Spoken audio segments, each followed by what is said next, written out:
Hello, it's John and Liane. Hello. So we're talking about the subject of values now. Now, values is a really, really big subject.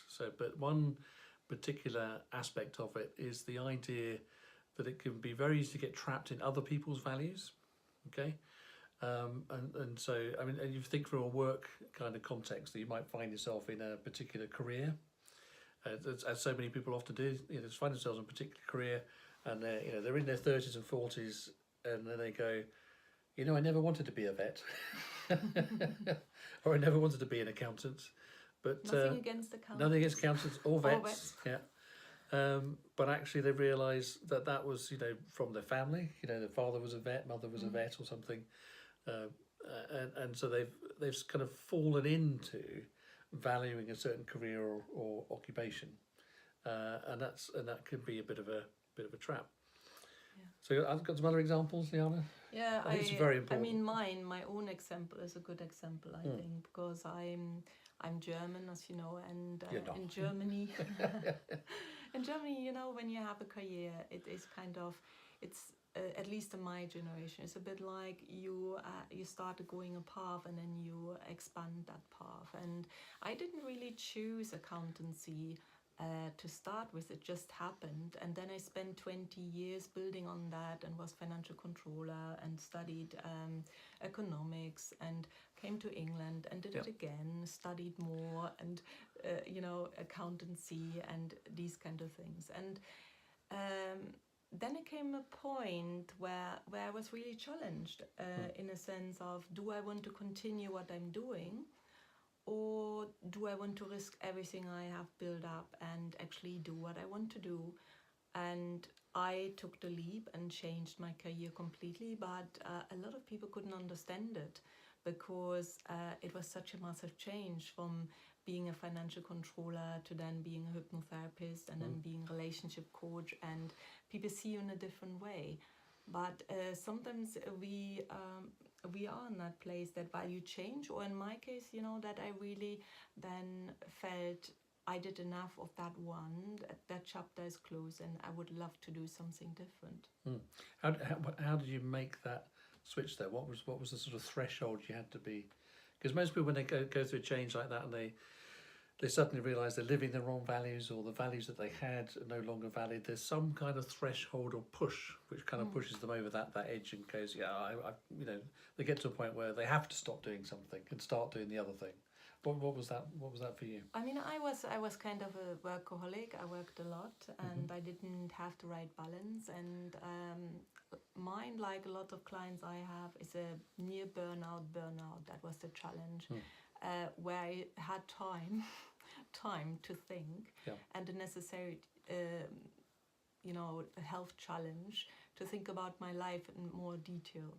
And I realized that the job I was doing was really difficult to do with having a child. I wanted a family, and so I had to think outside the box, outside my normal understanding, how I would like to see myself in 10 years' time.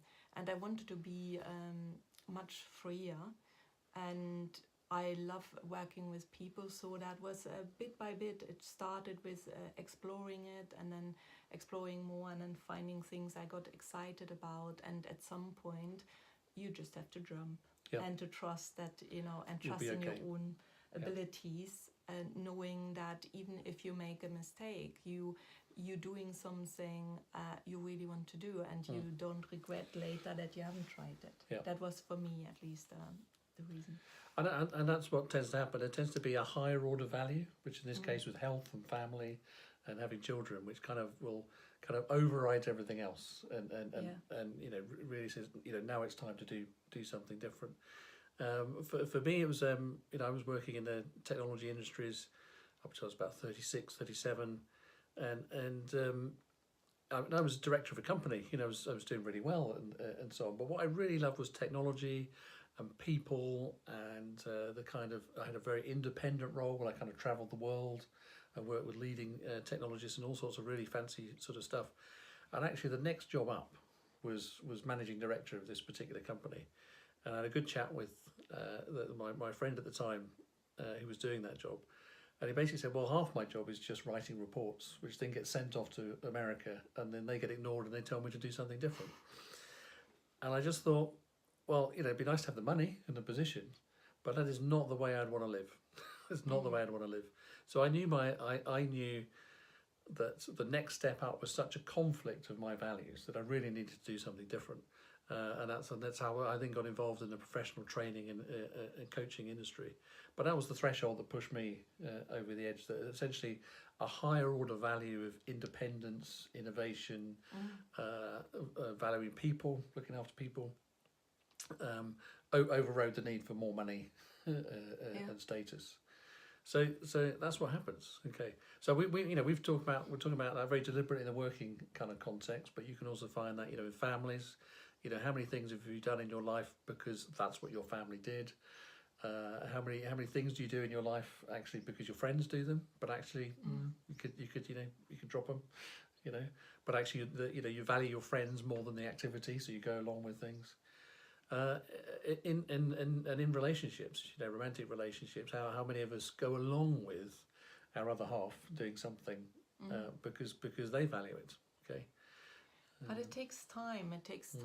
You know, there must be a point where you slow down or you allow yourself to actually explore on a feeling end. Yeah, that you really explore and you allow yourself to go to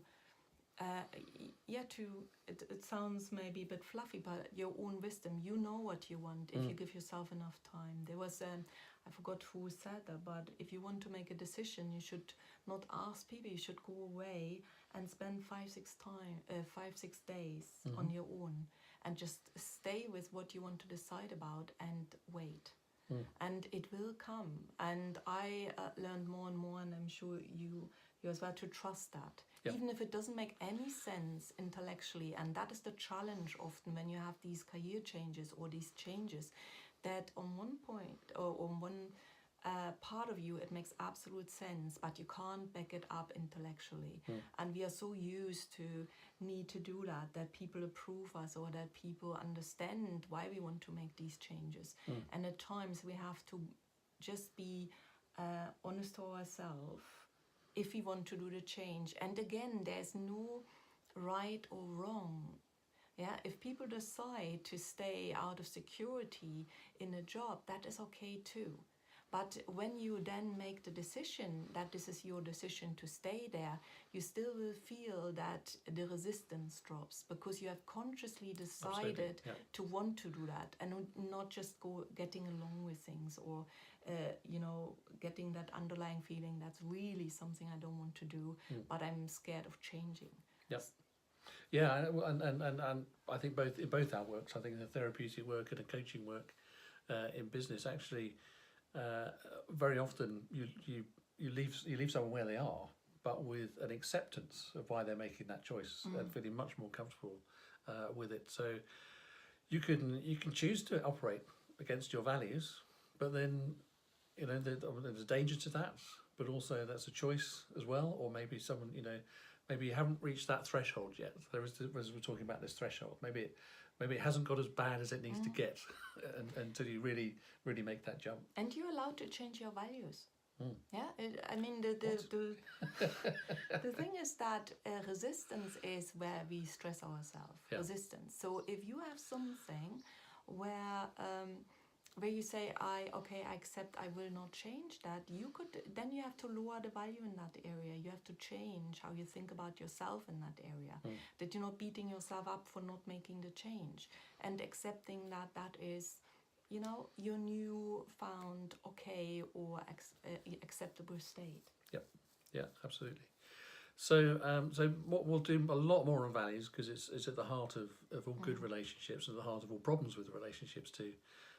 So it's a really rich area, but just bringing you back to how you can get trapped in values, and this sense of usually it has to get so bad you have to go through a threshold and someone kicks you out of that. But in that moment, it's important to trust your gut more than your head. Okay. And it is sometimes, it's as well, it can happen through insights. You meet a very inspiring person and then it makes sense to you, and it's like you're in a different world. You see the world differently, and that's the angle I come from, because if you have these insights and you change your how you see the world, you create new values. Yep. And then it comes back to the value again, that you just see the world differently. Yep. And go with that. Yeah. Okay. More about that another time. More on values, and particularly, an area we'll come back to is on how people think they make decisions. But it's not what you think. Okay. See you soon. See you soon.